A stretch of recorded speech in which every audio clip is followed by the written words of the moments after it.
to now invite on stage Mr. Rajnish Kumar, Chairman and MD, SCI, India's largest bank.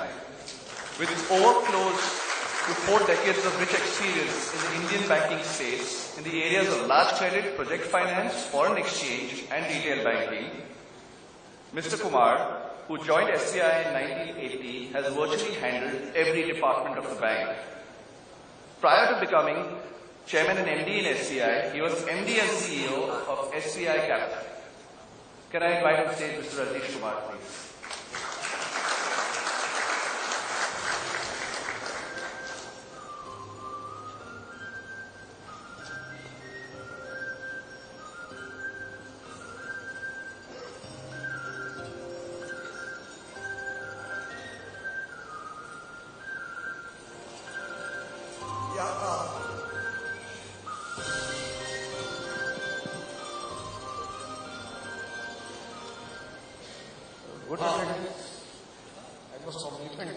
Yes, thank you. I think the attendance is also thanks to you.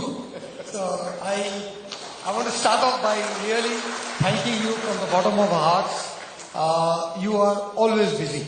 I don't think State Bank of India chairman role gives you any free time. But the fact that you made time to come here for this conclave, really is very heartening, and we are all very grateful for that.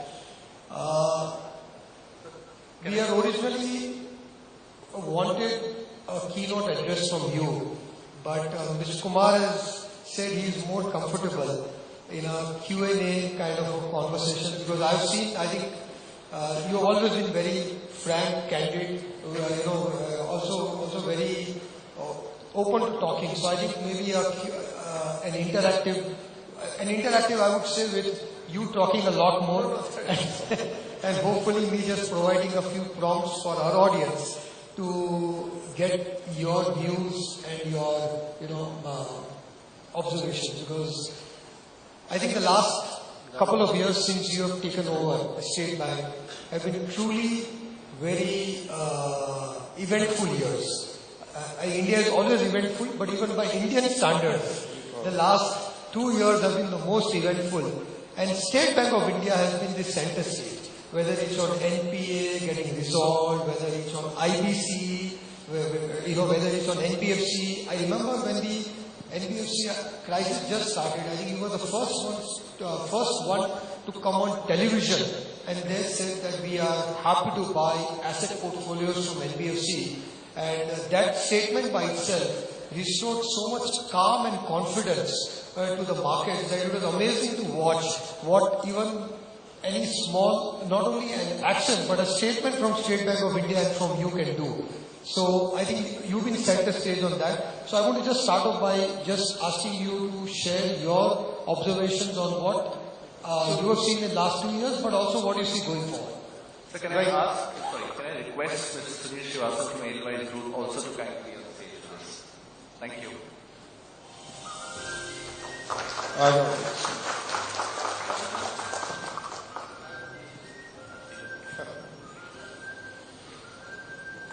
Thank you, Rasesh, for inviting me, and I have been interacting through one medium or another, and time to time people force me to say something.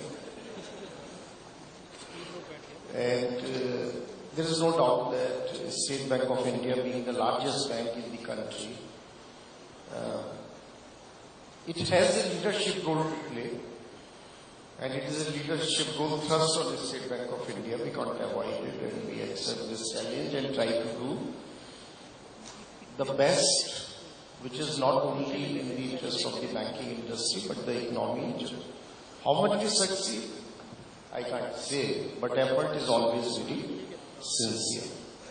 And the agenda, of course, you have kept about like how do we achieve $5 trillion economy, and only yesterday we saw some numbers which obviously by India's standards and expectations are below the expectation. Otherwise, 5% growth in today's scenario, we have so many global headwinds we are facing. There is everywhere all major economies are more or less in a slowdown phase, whether it is European economies, whether it is China. US is doing somewhat better than what they were doing earlier. On the top of it now we have a situation in the Middle East, which came as a surprise, I think, to everyone, and with the upward pressure on the prices and the impact which it can have on the current account deficit of the country and consequently the forex rates as well as the yields. So these are the external circumstances with which we have to deal with. Overall, government's financial position has been good, whether in terms of inflation management, though again we are seeing some signs of inflation coming back, but otherwise the emphasis of the monetary policy of keeping inflation under control. Government has not budged on its fiscal deficit targets, though there is a demand and there is a, like, people feel that in current circumstances government should not care as much about the fiscal deficit, but again that is a very sort of a debatable point, and there are different points of view. So on the, this is a more or less the scenario on the economic front. In last 4 months, there is a flurry of activity also at the government, various levels, and the ideas are being sought, being discussed. There is a response. Corporate tax rate cut, possibly big initiative. We have seen the promptness and proactive approach of the government when dealing with IBC, which is the, I would say, a very sort of very significant reform which has happened as far as the banking or the lending markets in this country are concerned, and it has started delivering results. So there were some frustrating moments in this last 3 years when IBC was introduced, but things are beginning to fall in shape, helped by the judgment of the Honorable Supreme Court in the Edelweiss case, and the significant amendments to IBC which were demanded by the various stakeholders, and government has been very prompt. I have not seen this kind of promptness and proactiveness when it comes to the legislation business. All of us, in fact, were amazed at the speed with which these reforms have been carried out further. Today I believe that with all the amendments and the Supreme Court's judgment, there is much more clarity, and if there are delays any in the process, there may be due to the bottleneck because of inadequate infrastructure, because number of cases are increasing. About the credit growth, again there is a lot of discussion, and definitely I must admit that the approach of the bankers is much more cautious now. Then on the top of it we had sectoral issues, and whether it was power, we have currently the issues around telecom. Then NBFC, we have been facing issues for about a year. So some of the commercial or real estate, I think it is not aggravated because the inventory build-up I have been seeing for last 5-6 years. But the availability of funding, which was being largely done by NBFC, that has been impacted, and that's why this concern around real estate is coming.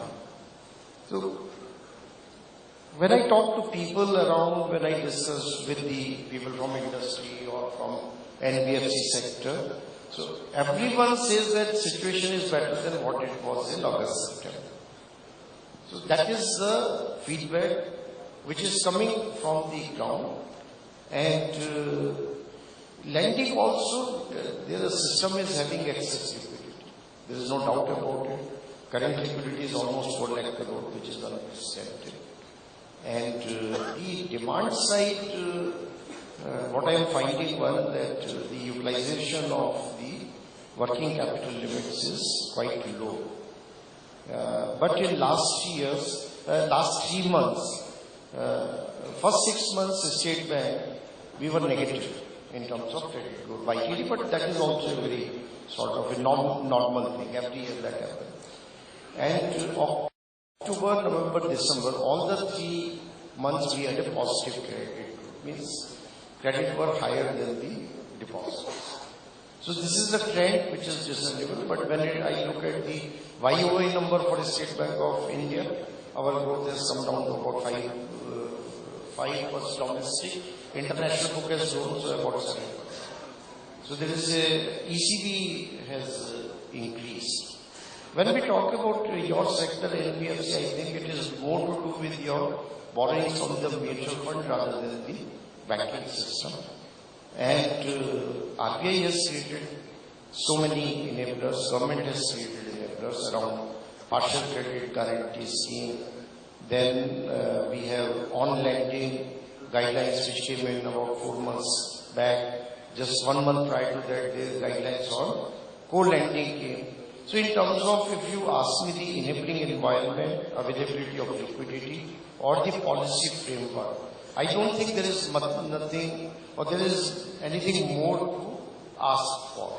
It's all about now the comfort level between the what is the lender's comfort and what is the borrower's comfort about the price. But otherwise, money is available, funds are available. The project pipeline, I have shared this information that we are seeing demand currently from 3 sectors. One is oil and gas.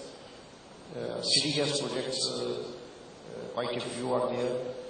Then we have demand from solar energy and road sector. These 3. And there is no large ticket.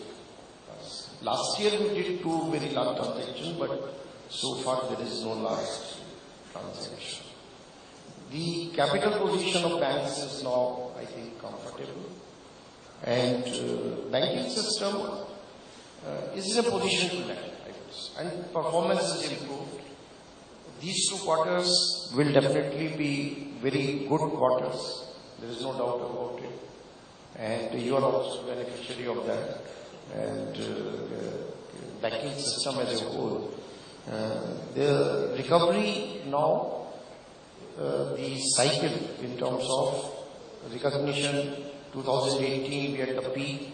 Recovery, these 2 quarters will be a peak, and then because many large assets would have been resolved by March or latest by June. That is my assessment of the situation.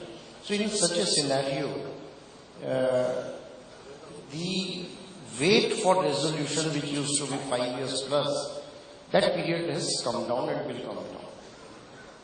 And that is again a very sort of a very, I would say, good situation in the sense that both the speed of the resolution and the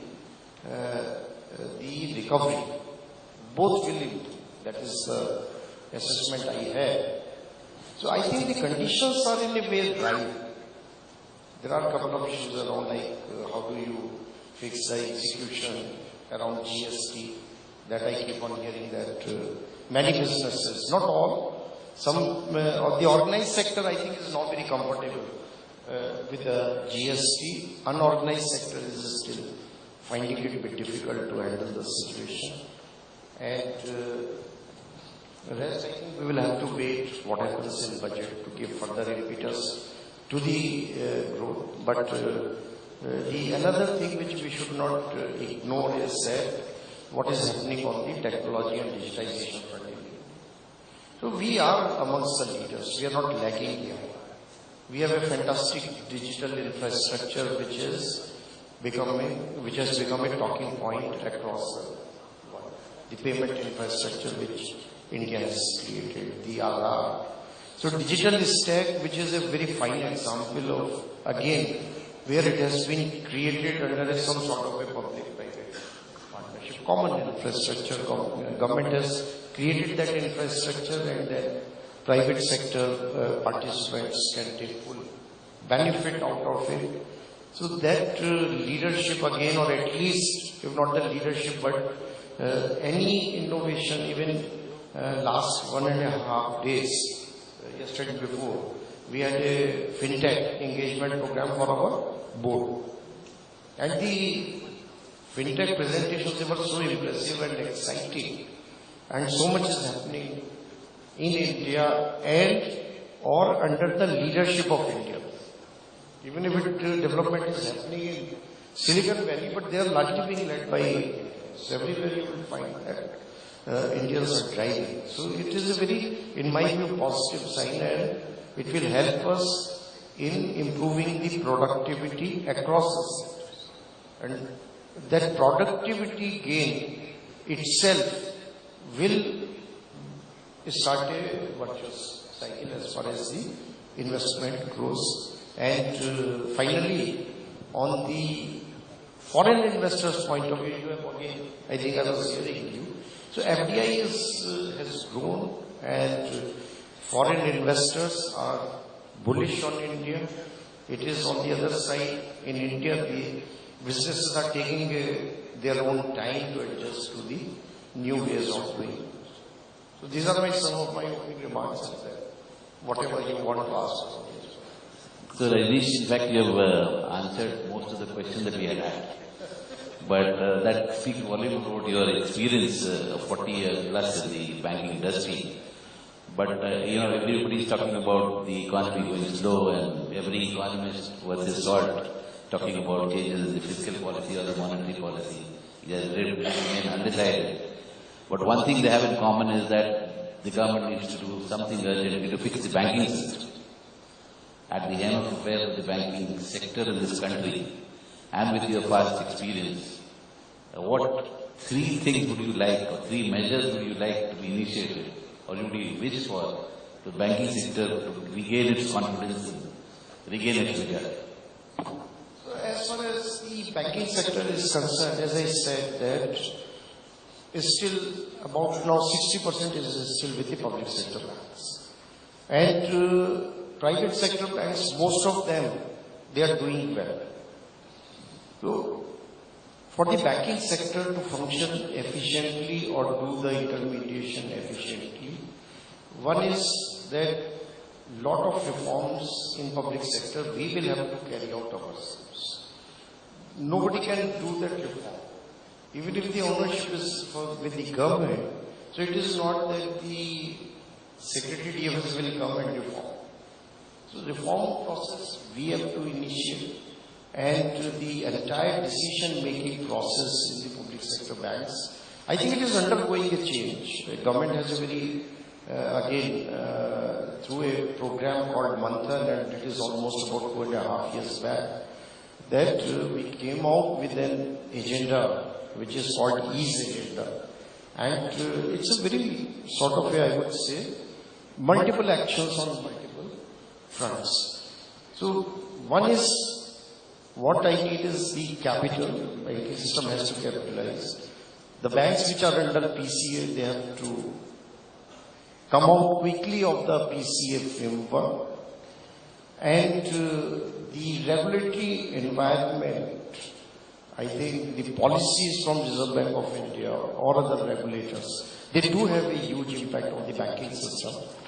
So the issues, if some bank or some NBFCs are facing, I think the resolution of such a stress in the financial sector, whether it is NBFC or banks, it needs a very fast resolution. But in terms of the business opportunities, there is no doubt of business opportunities. In fact, a lot of has been mentioned about digital and fintechs and disrupting the entire ecosystem for lending, which is all right when you are doing, parameterized, templated lending, non-discretionary lending. But when you are taking a credit decision, of course, there are various variables, and there is an exercise of judgment. And that judgment would mean making a choice between various options. Now, what we hear is that the judgment is getting sort of impeded because the confidence is not there. So how do you build the confidence of the bankers? One is that about when we talk about the digital. Now, it is all pervasive. Whatever activity you do, you find that there are digital solutions available. So whether it is pre-sanction, sanction process, post-sanction. Then for all the smaller loans, say loans up to 5 crore Indian rupees, the allowance or the rule engines, they all work very well. And as the size of the credit goes up, then more and more judgmental factors come in. That you cannot leave it to the computers alone. We can leave your home loans, personal loans, small SME loans all to the computers as far as the decision making is concerned. And for the confidence to handle large credit, it is a function of, number one, the policy framework itself.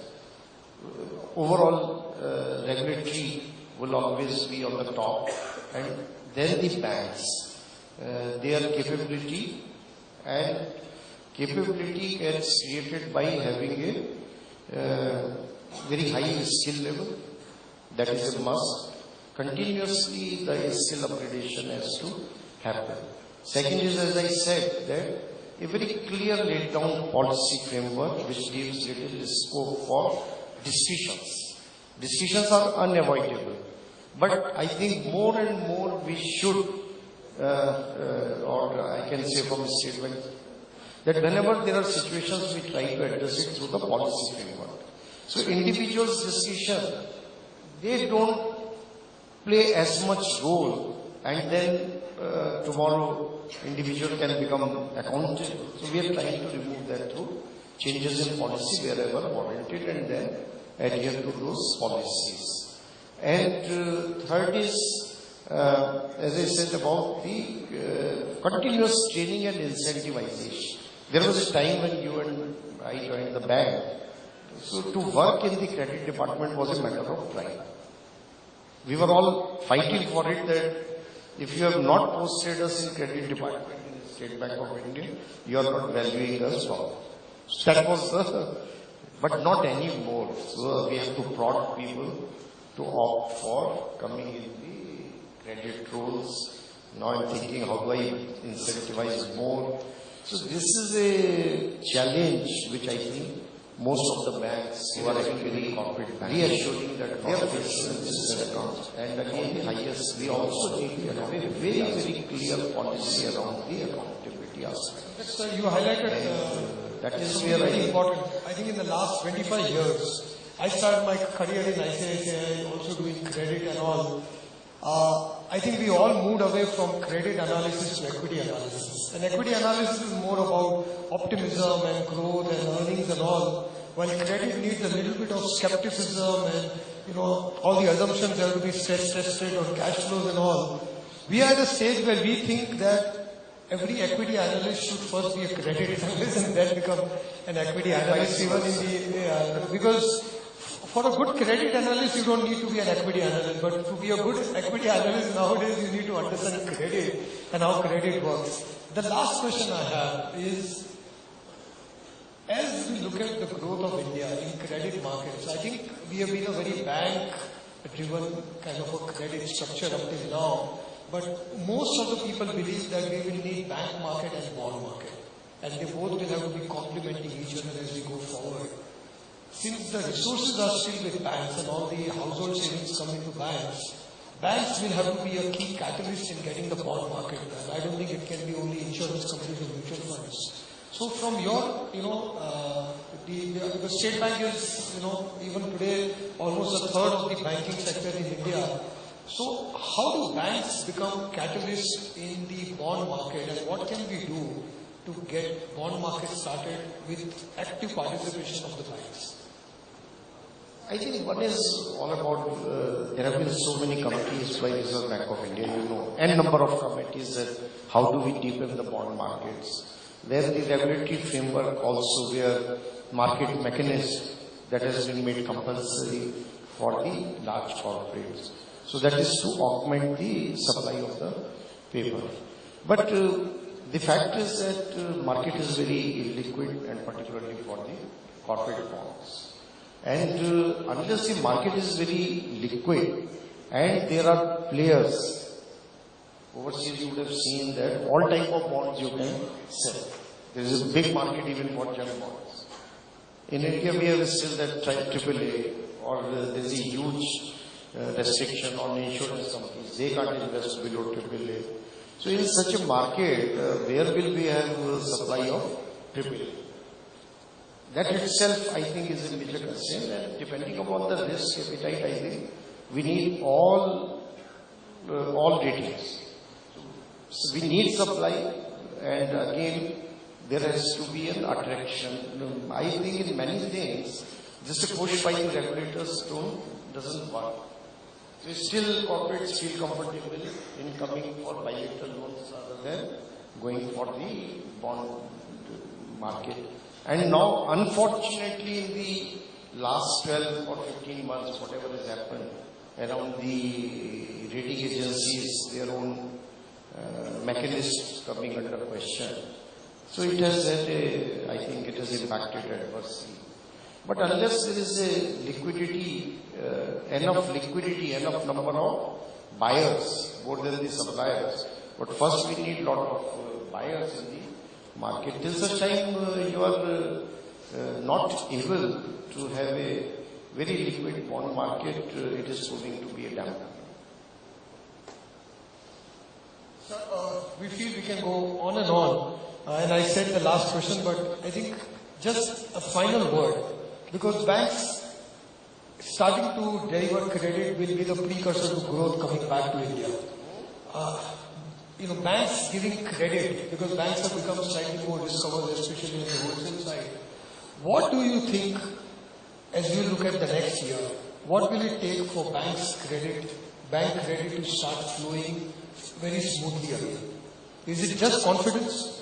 No, if we are thinking that things will be back to what they were earlier, so that I don't think is going to, right? First is that in last 12 months, all of us have seen, and please excuse me for saying so, the corporate sector itself, they have not covered themselves with it. That is a fact. What are the kind of things which are coming now? So in such a scenario, one is that bankers also, we cannot ignore these things anymore. So that scrutiny part, no dilution is going to. But anyone who deserves credit, I think there are enough banks to give credit to all the deserving. But if we are looking at some dilution in the scrutiny or monitoring, I don't think that is going to happen. And why should that happen? But I would be very happy publicly in every forum I have said that anyone who has difficulty, particularly with the State Bank of India in getting credit, I am available for discussion. So feel free. On that happy note, sir, thank you very much. We are always very conscious that your time is very precious. You are not only carrying State Bank of India, but also the Indian economy on your shoulders. So thank you very much for coming here and sharing your views. It was a pleasure. Thank you very much for being here.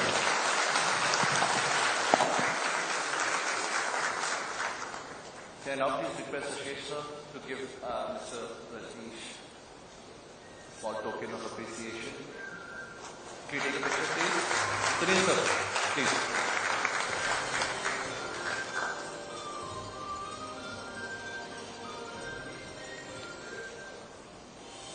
Ashish sir, can I request you to stay back on stage, please?